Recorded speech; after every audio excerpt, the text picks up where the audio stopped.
Try to catch a glimpse of the legendary Loch Ness monster in tonight's folklore-inspired bedtime story. Sleep Sorcery is a folklore and fantasy-inspired sleep series. My name is Laurel, and I'll be your guide on tonight's fantastical journey. Sleep Sorcery is one part bedtime story, one part guided meditation, and one part dreamy adventure. There's no formal meditation practice at the end of this story, but it contains some meditation and breathing cues, which you can follow if you like. Otherwise, simply let the words wash over you as you drift on towards sleep. In tonight's story, you are commissioned to paint a series of landscapes of the legend-steeped shores of Loch Ness. During your stay, strange things keep happening in and around the loch, from uncanny lights that shine in the night to unconscious strokes on your canvas depicting a Nessie-like creature. You begin to suspect that something greater than a painting has brought you here to Loch Ness. What would an ocean be without a monster lurking in the dark? It would be like sleep without dreams. Werner Herzog.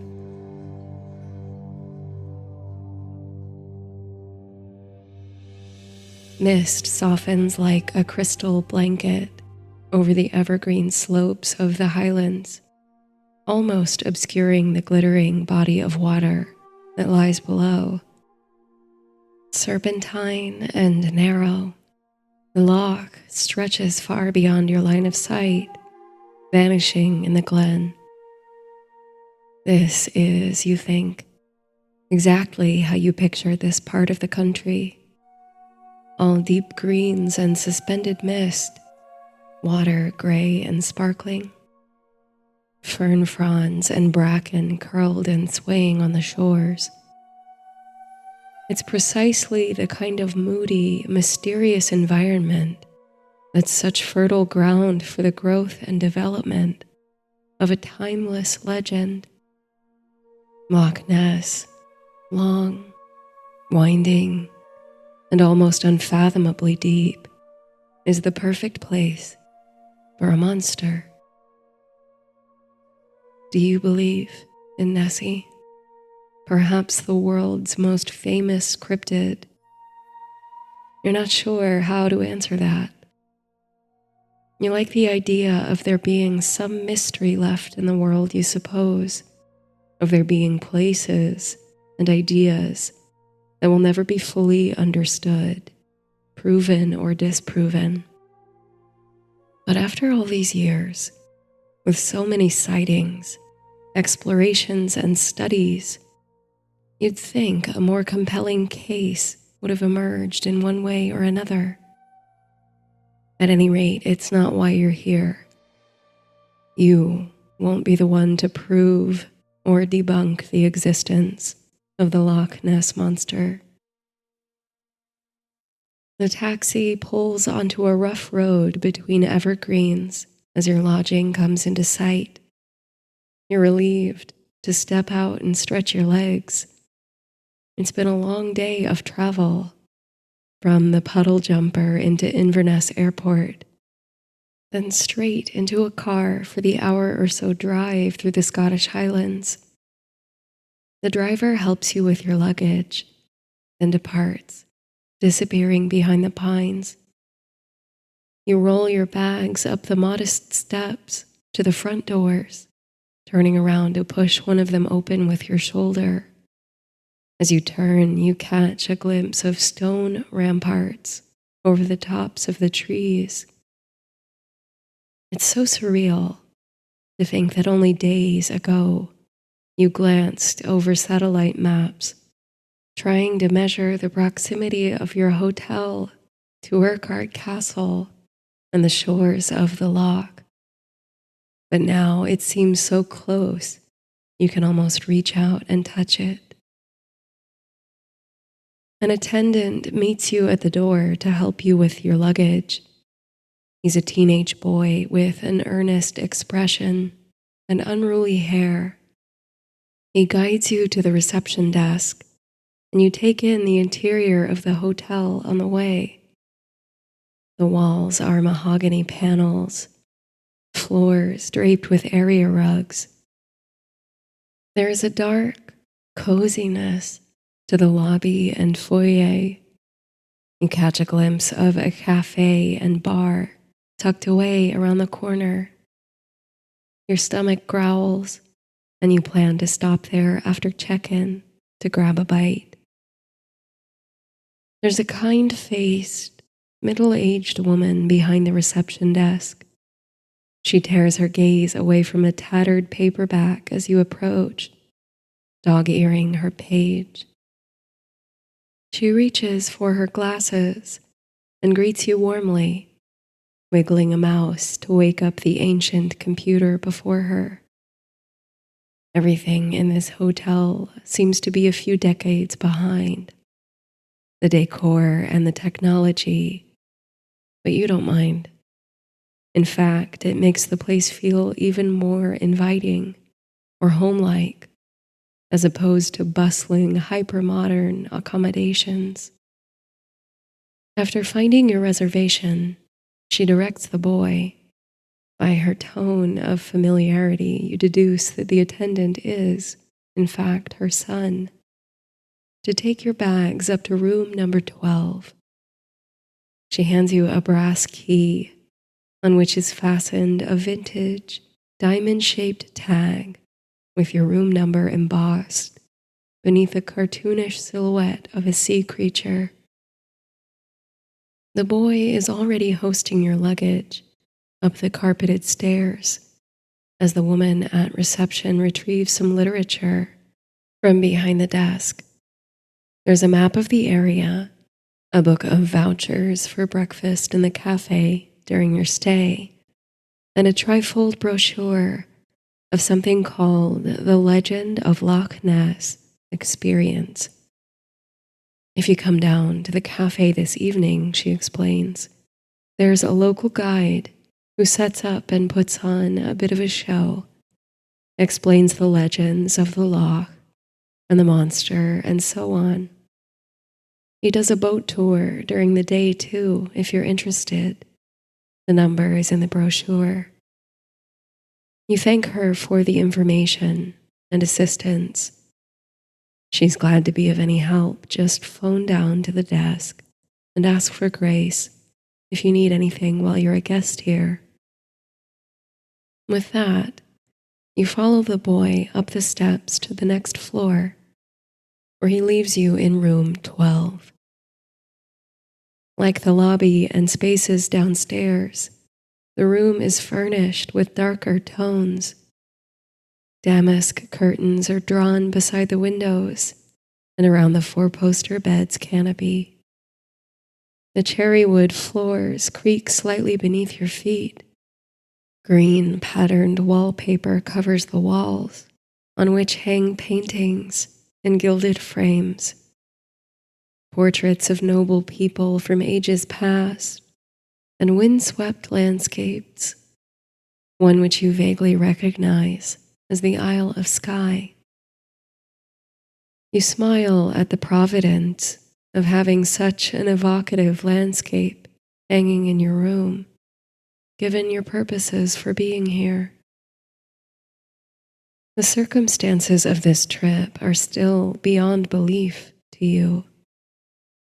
It was after a modestly well-received group show at a local gallery that you received a call from the gallery's owner.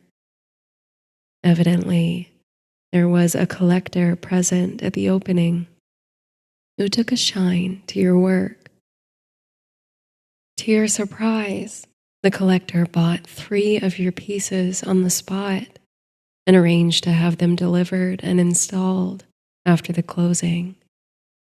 But according to the gallery owner, a longtime friend of yours, the collector was also connected with an organization that provided travel grants for artists and thought you'd be an ideal candidate to apply for funding. You've always wanted to travel the world, to seek inspiration in places of great beauty and complex history. So you submitted an application. You proposed an excursion to a place steeped in folklore, a subject you have some interest in, to develop a series of paintings on plein air or painted outside in natural light and conditions. It was a strong application, you thought, but your name isn't known outside your own local circles, so you considered it a long shot and went on with your life. Besides, your landscape paintings are almost always exclusively from photographs, rendering real places in fantastical, expressionistic ways. You didn't think you stood much of a chance against painters with more relevant experience. But months later, when you'd all but forgotten about the application, you received a call. The collector, it seems, had advocated for you, and the organization agreed to fund your travel and lodging in the Scottish Highlands to Loch Ness. At first, you thought you were being had. This kind of thing just doesn't happen to emerging artists like you. Why would this mysterious art collector have tapped you for such a project and put so much on the line to send you to the shores of the loch? But here you are, in any case, unpacking a bag in a charming hotel beyond the pines, a stone's throw from the ruins of Urquhart Castle and the depths of Loch Ness. You've seized the opportunity, and already you feel the excitement of this place like a crackling in the air. One of your bags is full of essentials, clothing, toiletries, and other travel necessities. The other bag, which barely made it through airport security, contains your painting supplies, packed thoroughly and carefully to avoid any mess or mishap. You unzip the suitcase to ensure everything made it through the travel day in one piece. From the pristine canvases of various sizes to the tightly wrapped tubes of gouache, all seems to be in order. Satisfied, you cross to the large window opposite the bed to see what kind of view you have.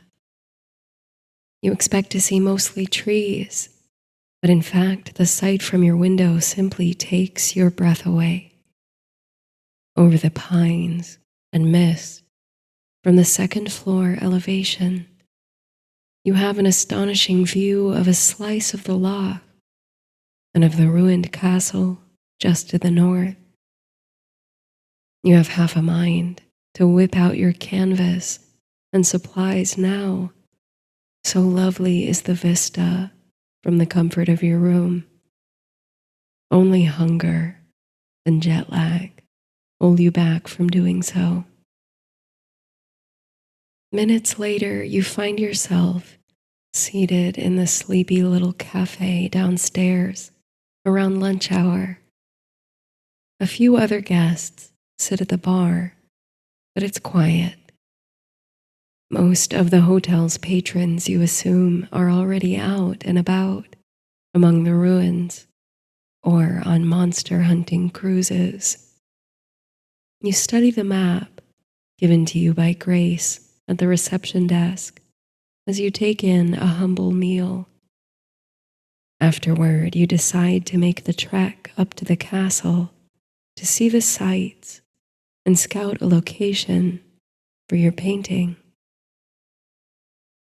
The morning mist has heavied to full-on fog as the day lengthens. You don a raincoat and thick boots in response. The cloudy air has a way of heightening the mystery and magic of your surroundings. Despite the muggy weather, however, you find plenty of tourists milling about the ruins of Urquhart Castle in their galoshes. You suppose such conditions are common in Scotland.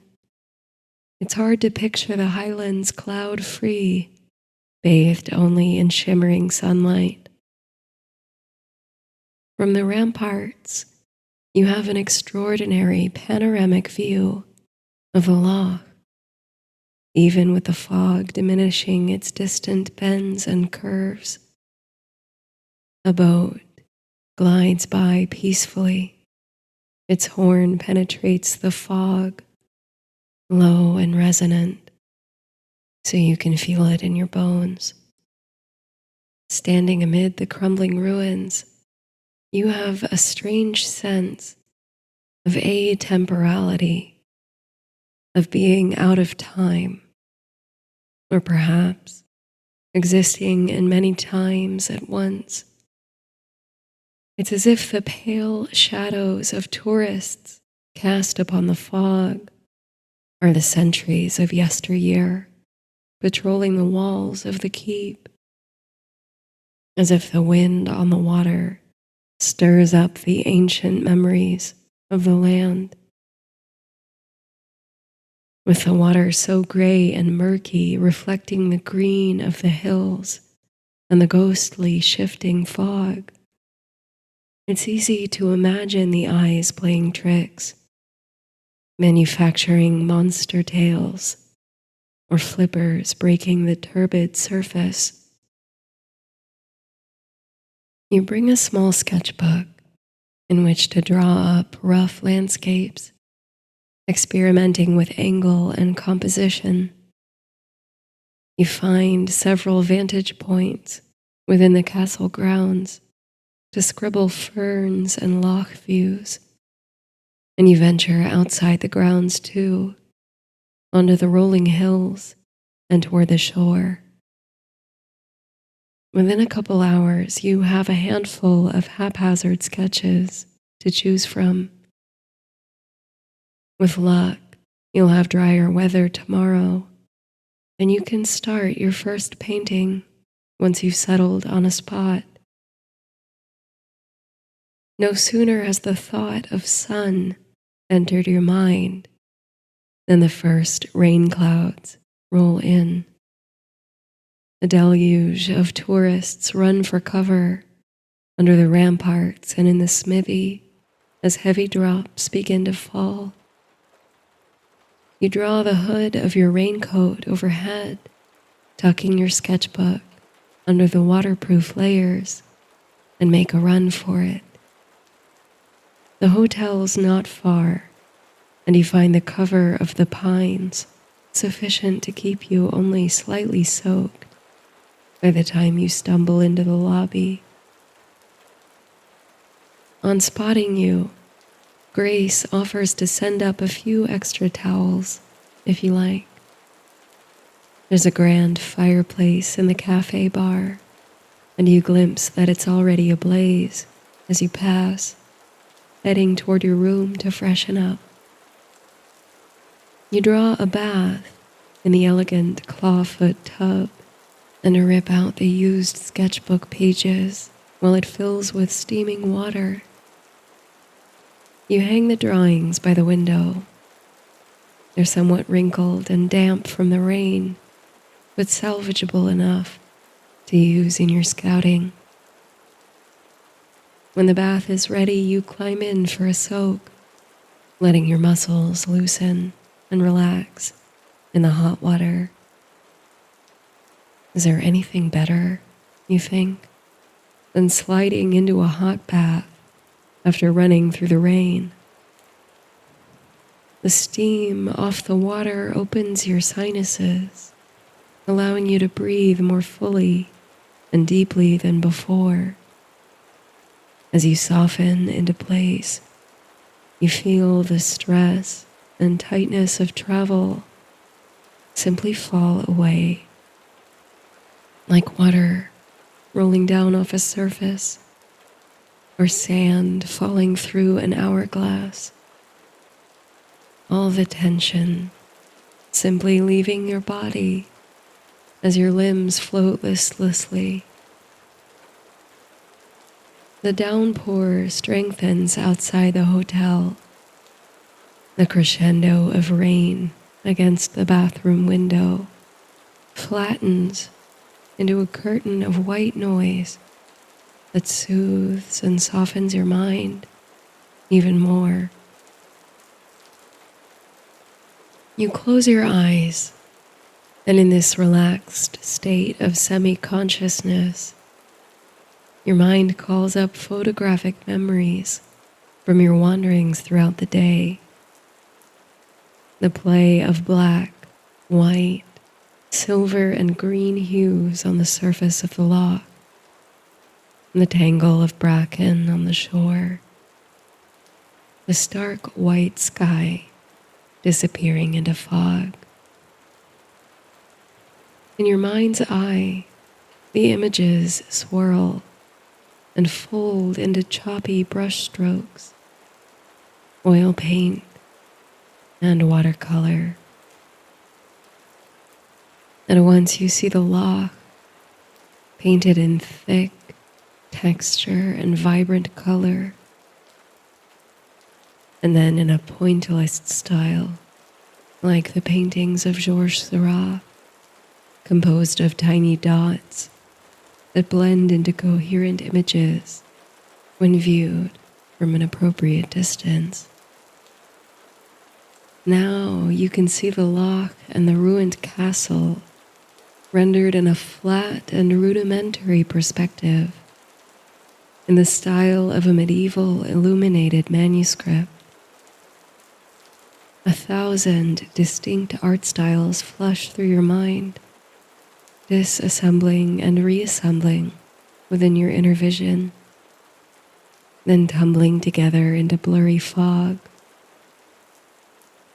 You breathe in deeply, letting the fog in your mind's eye swell and plume like clouds.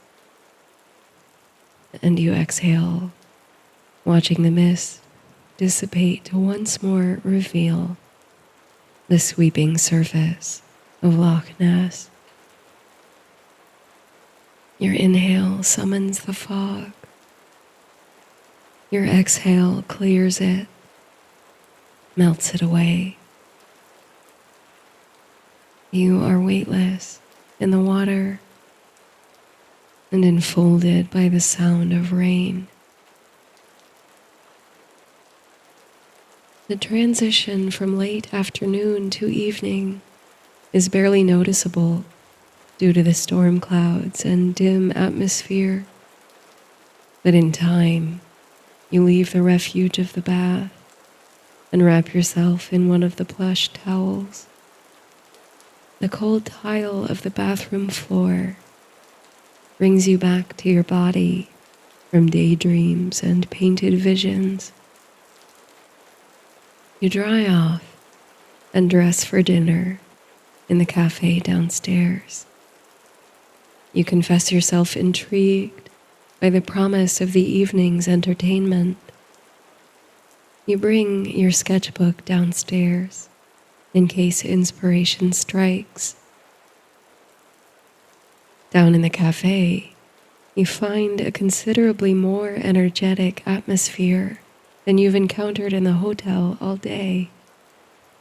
Most of the inn's rooms must be full tonight, for there's a decent crowd already seated in the snug restaurant. You snag a small table near the fire. You feel cozy and safe, even in the midst of so many strangers, and even as the casement windows rattle from the wind and rain. There's a tingle of excitement, a spark of curiosity in the room, which lingers above the jovial din of conversation. You order dinner and wait for the program to begin, passing the time with a bit of people watching. Unable to distinctly overhear many conversations, you pick up bits and pieces of diverse accents, people from all over the world, of all ages. One thing you've always loved about travel is the observation of people who are different from you, the wondering about their lives and experiences. What brought them here, to the same place as you? What brings such vastly differing paths to intersect? You suppose most everyone has a similar reason for being in this room tonight. An interest in the legends of Loch Ness and its most famed, fabled inhabitant. A secret, lifelong wish to catch a glimpse of something impossible. A yearning for enchantment. But then again, who's to say there isn't someone in this room who has just as improbable a cause for visiting the loch as you? With dinner on the table and the rain dashing against the windows, you notice a man in his mid-50s or so enter the restaurant. The bartender greets him with a smile, a firm handshake, and a frosty mug. You suspect this is the guide who hosts the Legend of Loch Ness experience. Moments later, drink in hand, the man addresses the room with a booming yet comforting voice and introduces himself as Jules McGowan of the Loch Ness experience. It's not his intention to interrupt your suppers, courtesy of the marvelous cooks at the finest establishment this side of the loch. This to a round of quiet chuckles, only to sprinkle a bit of history, myth, and legend into your evening, all in hopes of eliciting tips, more laughter, and sign-ups for his boat tour of the loch, which runs every weekday morning. So please, he begs, spare whatever crumb of attention you can his way, and otherwise enjoy your meals on this most pleasant of nights. As if to undercut or underscore this remark, a low rumble of thunder breathes from beyond the windows. All conversation in the cafe has faded to the occasional low whisper. Jules has a presence that seems to command attention. He's warm and kind-eyed, but also enigmatic, and above all, a performer. Under any other conditions, you might find his antics corny or tourist bait, but somehow with the rain coming down outside and the atmosphere within, there's a kind of sparkle to his act that reels you in. He begins by trying to drum up some interaction from the patrons. Where is everyone from? Who thinks they're from the furthest away? There are several couples from the UK, a family from Ghana, a small group of backpackers from Australia, and numerous other place names near and far. The whole world condensed within a small, firelit room in Scotland. Jules wants to take you all back in time, further back than you might suspect, if your knowledge of the Loch Ness monster originates with sightings in the 1930s.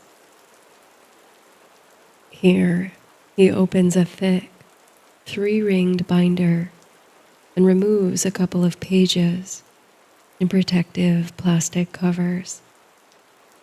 These he hands to tables near him, instructing the guests to take a look and then pass the pages along. These images, he explains, are of symbol stones from around the modern-day nation of Scotland. These are commonly called Pictish stones, after the early medieval peoples who inhabited the northern regions of pre-Viking Britain. These standing stones all date between the 6th and the 9th centuries of the Common Era, and each similarly depicts a rather curious creature. At this time, one of the pages makes its way to your table. You take in the image as Jules describes it. The relief carved on the standing stone certainly evokes an animal, but not one that's plainly recognizable. It's stylized and artistically simple, but at best it reminds you of a horse, or a dragon, or a seahorse. It has an elongated snout like an alligator's, and spiral details where a horse's hooves might be. This, Jules explains, is known today as the Pictish beast, and its image is incredibly widespread across old stones like this in Scotland. You turn the page over to examine it from different angles. From some, it almost resembles a dolphin, and from others, an entirely imagined creature. Finally, you pass the page on to other eager listeners at the next table. Despite centuries of debate, Jules goes on, there's still no scholarly consensus over whether this Pictish beast represents any real animal. So why was it so widespread? Was this creature purely mythical? Or was it based on something the carvers had seen? Now, Jules passes around another pair of plastic-covered pages and collects the images of the Pictish symbol stones. The Kelpie, he continues, is a mythical beast whose hoofprints are all over Ireland and Scotland. They are shape-shifting water spirits with nefarious intentions.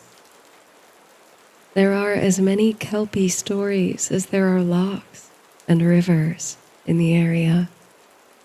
You'll see from the images, though, that it can take many forms, appearing as a black aquatic horse or sunbathing on the banks of streams in human form. Like many mythical monsters, tales of Kelpies often serve to keep children from wandering too near the shores of lochs or rivers, lest the creature should lure them into the water. In this respect, the Kelpie has much in common with other mythological creatures from around the world.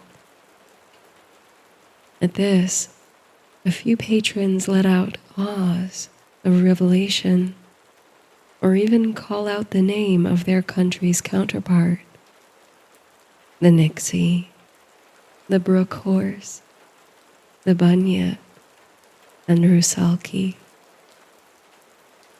You're reminded even of the sirens whose alluring voices appealed to the weary sailors in the Odyssey. So, Jules wonders aloud, could those symbol stones be trying to represent this ubiquitous mythical beast, the Kelpie? What was so important about that creature that it found its way onto so many monuments? Well, he carries on. The connection to Loch Ness deepens here. You see, back in the 6th century, an Irish missionary called Columba, later Saint Columba, made his way here, intending to Christianize the Picts.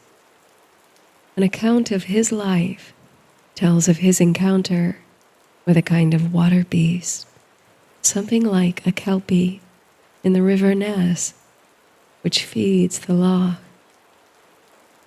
Miraculously, he banished the creature back to the depths. That's how far back the legends of this loch go, he says. We may think of it as a modern myth, spurred on by changing media, but you'll find that legend steeps these lands, offering a window to a distant past and an instinctual hunger for the supernatural and the sublime. The fire crackles pleasantly, and the rain, now calming down, patters constant and gentle on the window panes. The patrons hang on Jules's every word. You have to admit, he's got a flair for the dramatic that draws you in as well. You're reminded of that uncanny sensation of being out of time you felt on the castle walls. Like you could reach out into the mist and draw the history and legends into life. Now, Jules resumes with a twinkle in his eye, realizing he's successfully hooked the crowd. The modern sightings, the surgeon's photograph, the recent attempts to study the biodiversity of Loch Ness. This is all terribly interesting too, but it's another story altogether. Is there really a monster in Loch Ness? Is it a kelpie? A species of dinosaur that miraculously persists from the Cretaceous period? And which of you will come away from your visit to Scotland with a Nessie sighting under their belt? All these questions can be answered on the Legend of Loch Ness boat tour, which leaves at precisely. As Jules details the departure, fees, and scope of the boat tour, your mind wanders. You take in the impressed expressions of your fellow guests.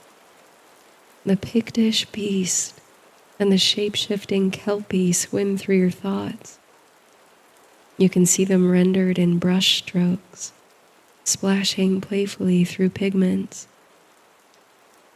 You open your sketchbook and begin to scribble your own imagining of the creature. Equine and graceful, with fins and draconic ornament. After dinner, you return to your room, head spinning with folklore and curiosity.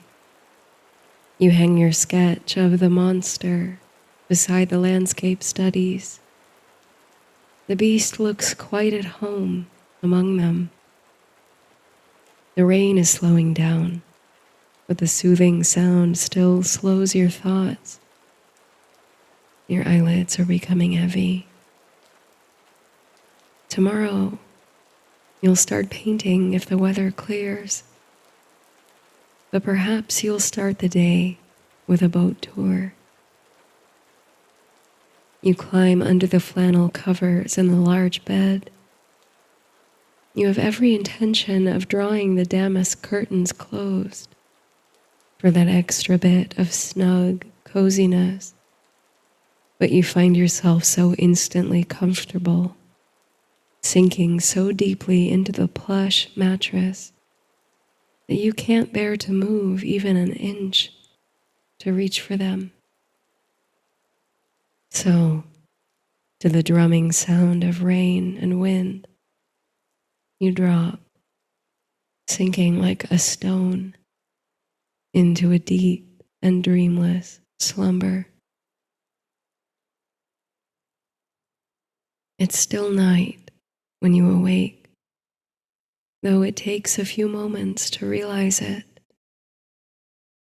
At first, you think the sun is streaming brightly through your window, that you slept through your alarm and missed the departure of the boat. But blinking in the pale luminescence, you become aware of an unearthly quality in the atmosphere. The hue and temper of the light are not consistent with sun, and in fact, it's like nothing you've seen before. You who've studied color theory with some rigor, who've mixed and muddled pigments for hours on end, you cannot seem to identify the color with anything you know. Perhaps it's only the grogginess and the late hour that causes it to confound you so. What appears at one moment a pale and spectral yellow shifts on a dime to a smooth and silvery violet, and then again to a mossy green. It's like the light consciously eludes identification, fleeing from your attempts to seize its impression. But whatever the color, there is no denying the light. It streams effortlessly in through the window. You brush the sleep from your eyes, squinting to try and pinpoint the source of the illumination, but you can't see it from your bed. Reluctantly, you rise and go to the window. Your sketches still hang there, casting shadows on the floor in the wake of the strange light. The rain is gone completely, and a grim, cloudy sky remains. The moon is a narrow crescent overhead, winking through the clouds. It's now that you realize where the eerie light is coming from. Not from the moon, of course, nor from some delivery vehicle outside the hotel, as you might have suspected. No, the unexpected illumination, with its wildly shifting hue, is coming from the loch. Its source concentrated somewhere in the center of the great body of water, blinks or spirals out there. You're reminded of the rotation of warning lights in lighthouses, the way the light reflects ghostly on fog and rocks. Is there a vessel out there, you wonder? Is it some strange night-sailing boat that emanates this unusual brightness? But the more and more you gaze, trying to focus your eyes on the distant, moving source, the more you find yourself mesmerized by it, swaying to its rhythm and almost anticipating the color change. Something about it is so hypnotic, so alluring. It's as if it's calling to you. You wonder if anyone else is awake and observing this midnight display, or is it only you? The twisting light ignites your artist's heart, inspiring an insatiable curiosity. You're seized with a consuming desire to uncover its mystery, to soak in its shifting colors till you can reproduce those hues. Before you know it, you've seized a coat and let your feet carry you out the door of your room, down the stairs, and toward the hotel's exit. There's a desk light on at reception and a night clerk absorbed in reading. They don't notice you slipping through the doors and out onto the grounds. This is mad, you think. But you can't seem to resist the call of the lights on the loch. Summoned, reeled in by them, you make your way through the pines and toward the quiet shore. There's much stillness here, you find, stopping amid the ferns and rocks to gaze out over the loch. It's vast, disappearing at the edges of your vision into blue darkness. The surface is glassy and black, except when the lights, which dance and rotate, fall upon it, reflecting the impossible hues. You're not sure why you do it. It's just a feeling. But you remove your boots and socks with care and consideration. You take a deep breath, feeling a tugging in your chest as if there's a hook beneath your sternum and something draws you inexorably onward. You prepare to dip your toes in the loch, bracing yourself for surely icy waters. But when you set foot in the shallows, you feel an unexpected sensation, one of tingling buoyancy. You look down, expecting to see your feet flashing beneath shallow, shifting waters. But instead, to your astonishment, you find that your feet rest atop the water, as if a pane of glass sits just beneath the surface, holding you up. You're reminded of frozen lakes in winter and the daring act of sliding out upon the surface in your skates. Yet you feel none of the wobbly insecurity of such childhood memories. Instead, an inner calm and self-assuredness comes over you like a wave, a preternatural balance and poise. With your head high and eyes on the center of the loch, where glow the oscillating lights in their unearthly hue, you take a step forward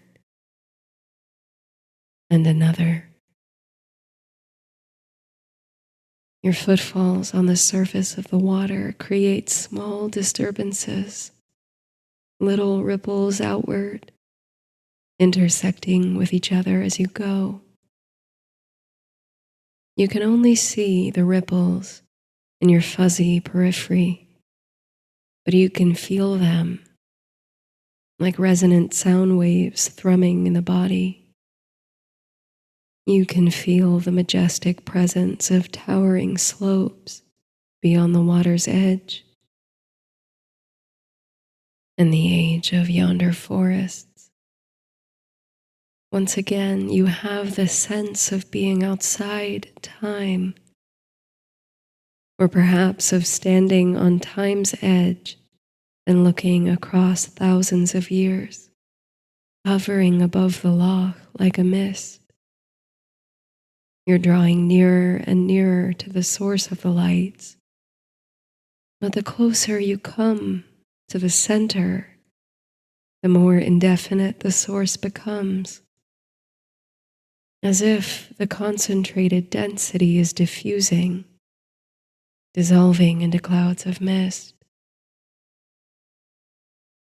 And soon, you're certain you've reached the center, But there's no boat, no buoy, no light source to be found. Rather, you seem to be immersed in an indistinct fog made up of water crystals that all vibrate at a different frequency. Perhaps, you think, that's what's causing the strange, otherworldly color you perceive. The refraction and abstraction of a dazzling spectrum through millions of tiny water particles. It's not easy to see the shores of the loch from here, at the center, and bathed in the ethereal, shifting glow. But it's thrilling, and at the same time, profoundly serene. You breathe deeply, surrendering to the magic and impossibility of the moment, and embracing the unthinkable colors that surround you. You imagine collecting the droplets of color in your hands like diamonds and hanging them on little strings by the window so the sunlight might fall through them and leave impressions upon a canvas. You picture yourself placing droplets in the night sky, making new stars. Then all at once, you can feel a low tremble in your chest, like the vibrations of deep sound, and the light around you changes, dims, and darkens gradually. You cast your eyes downward toward the watery surface on which you stand. For only an instant, you glimpse a great and overwhelming light source below the water, fathoms beneath you, like a submerged sun. But almost immediately it is blocked out by shadow beneath your feet. Something moves. A long, lumbering shadow in a shape that calls up images from dreams and collective memory. Narrow neck, widening to smooth curves. It seems to go on for miles, to spend an age in passing beneath you, its sonorous vibrations troubling the water on which you stand. You do not move. You cannot look away from the hulking shadow passing so peacefully under a sunken sun. The light diffracts round the serpentine shape, so a corona glows beyond the edges. It is monumental and graceful, stirring your mind to mythic imaginings. You are almost moved to follow it, to walk along its back to the farthest shore. But you stay still until the tip of the thing's twisting tail moves past the underwater light source into the tenebrous shadows of the loch. Once again, the mist ignites with the likeness of sunlight shining from the bottom. Your mind swims with the dizzying improbability of what you've just experienced. Even here, standing on water in a thundering wake, you doubt your senses. Can it be that you've just witnessed the nocturnal wanderings of Nessie, the long-sought monster in Loch Ness? What fathomless force is responsible for bringing you here, for showing you, and only you, the strange lights, and luring you to the heart of the loch. What message does Loch Ness have for you? You squint as you try to behold the light beneath the water, now unbroken by shadow and rippling in the still agitated wake. Even through the murky depths, it's almost too bright to look upon. You blink hard against the brilliance of it. A dazzling kaleidoscope erupts behind your eyelids. You take a deep breath and prepare to open your eyes again, this time to get a good look at the light source. But when you do open them, you find lightness surrounds you, golden and familiar. Sunlight, pure and recognizable as ever, streaming in through the curtains and playing across the flannel blankets. You prop yourself up on your elbows, groggily taking in your surroundings. You're back in your bed, in the hotel room. You fall back on the pillows with a sigh. You're not sure whether it's a sigh of relief or disappointment. It was all a dream. Of course it was. Walking out onto the glassy surface of Loch Ness, lured by mysterious lights, your sighting of the monster.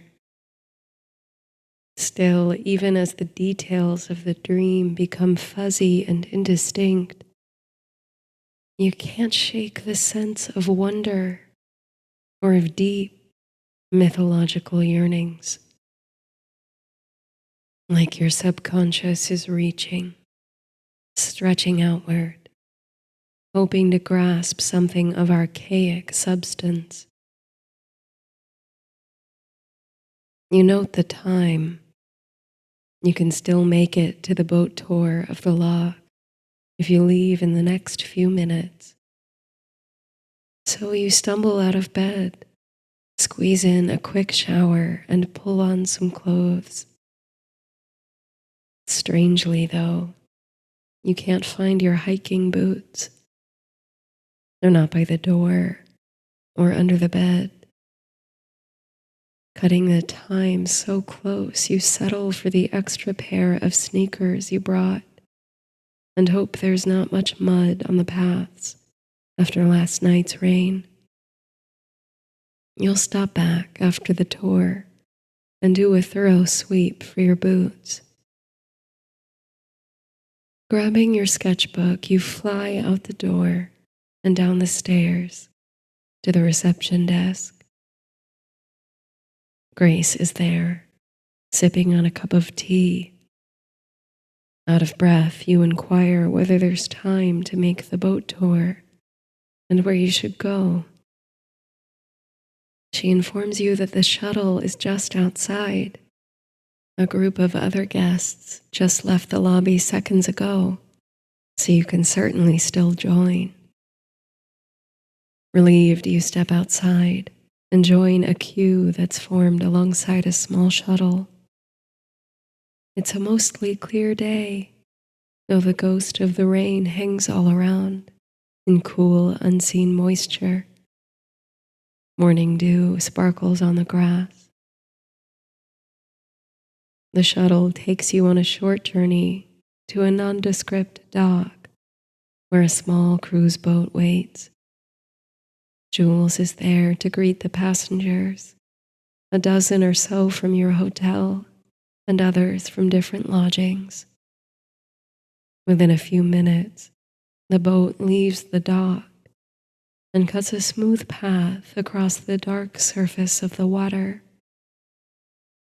You get a cup of coffee to wake your senses to the majesty all around. It's surreal being here, really being here after your dream. Everything looks just the same, albeit lit by the morning, as it did in that strange vision.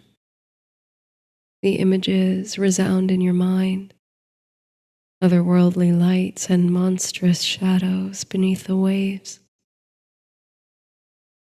The cruise, for all its tourist trappings, is immeasurably peaceful. You lean against the railing, enjoying the little flecks of water that whip in the wind to kiss your face. Jules covers a wide range of topics related to the history of the Loch and Urquhart Castle. He talks about the abundant wildlife of the region and, of course, the circumstances of many 20th century sightings of the purported monster in Loch Ness. Here he again plays up the theatrics, but stops just short of feeling trite. His delivery forms a pleasant backdrop to your observance of the loch by day. Overhead, an osprey hovers, silhouetted against the sky, then makes a dramatic dive to catch a fish. Your eyes trace the ripples left behind, lingering in search of sunken lights or shadows in the wake. You sketch the mountainous highlands mindlessly as you listen to the talk. Something in you can't let go of the previous night's dream. If only you could drop back into it, waking within the fountain of anomalous light, feet planted on the fluid surface of the water. Then Jules says something, a kind of coda on his whole presentation, about mystery. We may never know, he says, if there really is a monster in Loch Ness, whether she's a creature left over from the age when dinosaurs walked the earth, or a sea serpent, a kelpie, an abnormally large catfish, or sturgeon, or merely the creation of a collective imagination that's hungry for enchantment, that yearns for mystery and the unexplained, for something in this world to still be unfound and unfindable. I, for one, despite dedicating my life to the Loch and its legends, sometimes hope a definitive answer never emerges, that Nessie remains a mystery, something to be searched for and longed for forever. Your heart hums to the sentiment, a yearning for mystery. You can feel that. It's magnified by your surroundings. Emerald trees and crumbling ruins. A little boat on the surface of eternity in this glacier-carved glen that sings with ancient memory. You didn't come here looking for the Loch Ness monster, but you found a poignant harmony with her legends. Just as she drifted beneath your feet in a dream world, she now floats to the top of your mind, ringed with eerie, changing light. By the time the boat docks, you're itching to get out with your canvas and begin to paint. Inspiration tingles in your fingertips, buzzes in your brain. You feel all lit up. So it's with haste that you return to the hotel, pack up your supplies, and head to the spot on the shore you've identified as an ideal place to paint on plein air. From here, you've got an extraordinary view of the loch and the silhouette of the castle. It's a place where you feel embedded in the scenery and a place where you feel immeasurably small. A place where a yearning for mystery can be keenly felt. You lament the loss of your hiking boots as you trudge through the trees, your sneakers sticking in the mud. But it's worth the trouble, for just as you emerge from the wooded area, the sunlight is bouncing playfully across the loch in a pattern that resembles a golden pathway across the water, terminating right at the bank on which you stand. Like a yellow brick road upon which you could easily step. You're reminded of the dream lights and of your midnight stroll on the loch's surface. As you set up, your mind wanders through the memories of the last 24 hours, real and imagined, through the sketches and stories. You begin to paint, imagining kelpies on the shore, sliding into the water to change their shape, imagining monster hunters and fraudsters planting prints in the mud, imagining Picts with painted faces carving their legends into stone monuments. The painting flows almost automatically from a subconscious space. You're barely in control of your actions. An unseen force guides your hand across the canvas. You blend paints on the palette and on the canvas itself in search of the dream shade, the one you can't describe, the mystery hue. The landscape begins to take shape, layer upon layer.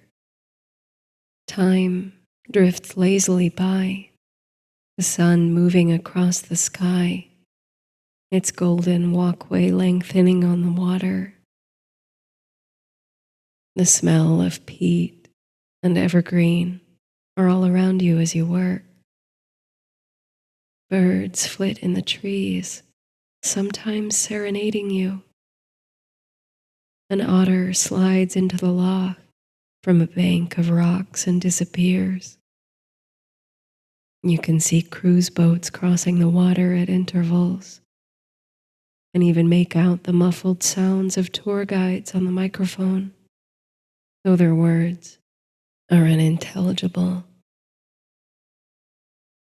All the wildlife, lapping water and wind, forms a low buzz in your ears, a comforting landscape of sound to animate the one forming on your canvas. You listen carefully for the hum of movement beneath the water's surface, imagining the vibrant ecosystem that lies within the murky depths, imagining what wonders live in the shadows. The hours pass. You hardly stop for breaks, except once or twice to roll your shoulders or stretch your arms to work out the kinks. You're in your stride. The changing light inspires you to create new layers of color and shadow, evoking the mystery of the time of day. Your breathing is soft and steady. It rises and falls with the glittering wakes on the water. And in time, as the light begins to wane, you find your canvas filled. You've always been a swift worker. You're not sure if it's finished, but you know you're at a stopping point for today. You stand back for the first time to take in the whole work. On the first impression, you're quite pleased with the outcome. It's a recognizable representation of the loch and surrounding environment, and you're happy with the play of light and color across the canvas. Wiping your hands on a towel, your eyes trace the corners and curves, scanning the painting inch by inch for errors, imperfections, and opportunities. You've rendered the path of reflective sunlight, the impermanent golden bridge across the water, with some elegance. But now you squint to look closer. Your eyes travel across the sunlit path to its vanishing point on the canvas. It's funny. It must have been a slip of your hand or an unconscious stroke, but there's a sort of hazy shadow, muddled and murky beneath a layer of ochre. The more you look at it, the more you try to wrap your mind around its shape, the more the silhouette reminds you of the characteristic carvings of the Pictish beast. But you certainly didn't paint it there, not consciously at least. Maybe it's just epiphania, your mind reaching to recognize a pattern in a meaningless glob of paint. You need some distance from it. You look away from the shadowy smudge to the opposite corner of the canvas. But there, in the abstractly rendered bracken, is another confusing form. A streak of black and brown pigment where the painted shore meets the water. There, without thinking, you've painted a pair of discarded boots. Now, with your mind alight, you peer around the edges of the canvas, and there behind your painting, right on the banks where you ought to have seen them, were it not for the camouflage among the decaying ferns, are your hiking boots.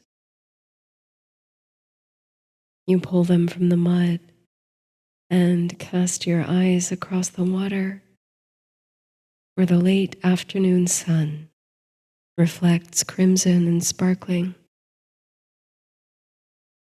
Is it only an illusion, or does another light rise to meet it through the dark, cloudy depths of the loch?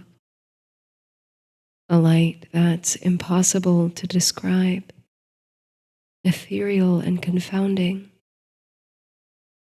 Is it the light of mystery and enchantment which call you here? The painting now on your easel is a good one, but it won't be the centerpiece of your output from this adventure. Already forming in your mind are a dozen unique landscapes, inner landscapes, renderings of the other world that you can only enter in dreams, the world of myth that lies beneath the surface of the loch, in the halls of collective memory, and that hums in the history of the place. Paintings of beckoning lights on the midnight water of lumbering shadows, Cretaceous and folkloric, landscapes of deep longing for mystery. You wait for the sun to set,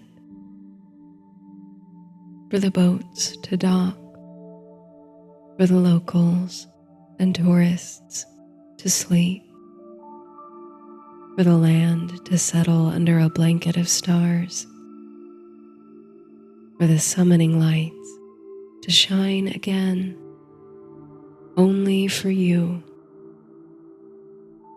And with your artist's supplies and wild, wonder-struck imagination, you step out once more into the night, onto the glassy surface of Loch Ness.